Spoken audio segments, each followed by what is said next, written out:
Il-Ministru għat-Turiżmu Edward Zammit Lewis sfida lill-kap tal-Oppożizzjoni biex jippubblika l-pariri li ngħata sabiex l-isma tal-Ermalta jinbjaw lill-pubbliku. Dan fid-dawl ta' ristrutturar li qed isir bħalissa fih dan il-linja nazzjonali tal-ajru. Zammit Lewis qal li r-rapporti ma jirrakkomandawx li l-isma jitqiegħdu fuq il-Borsa ta' Malta.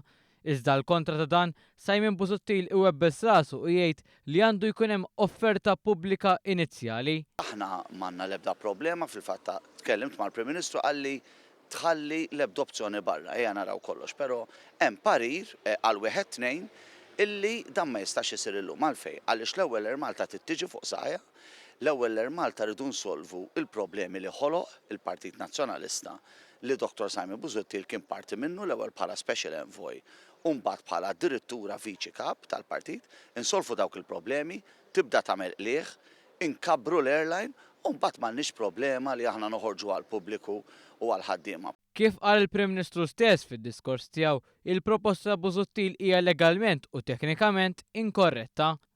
Kienu bosta l-kumpaniji finanzjarji li stqarru li jidher li hemm differenza kbira fil-viżjoni li għandu l-Gvern għall-linja tal-ajru Maltija permezz tas-sieb strateġiku meta mqabbla mal-proposta ta' Simon Busuttil għaliex permezz ta' sieb strateġiku ħaddaħħal idea ġodda u aktar innovattivi.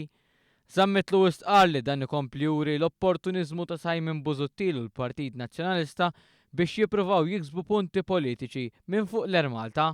Li nixtiequ però l-Dr. Simon Busuttil li jkun responsabbli fuq din il-kwistjoni jingħaqad magħna biex kif kien protagonist mal-Partit Nazzjonalista li kissru l-linja tal-ajru tagħna, issa jkun protagonist biex nagħmlu turnaround mill-linja tal-ajru li tant nożżu u li kien il-Partit Laburista fis-sebgħinijiet illi waqqafha u minn hemm waqqaf suċċess sakemm kien hemm Gvern Laburista fil-Gvern.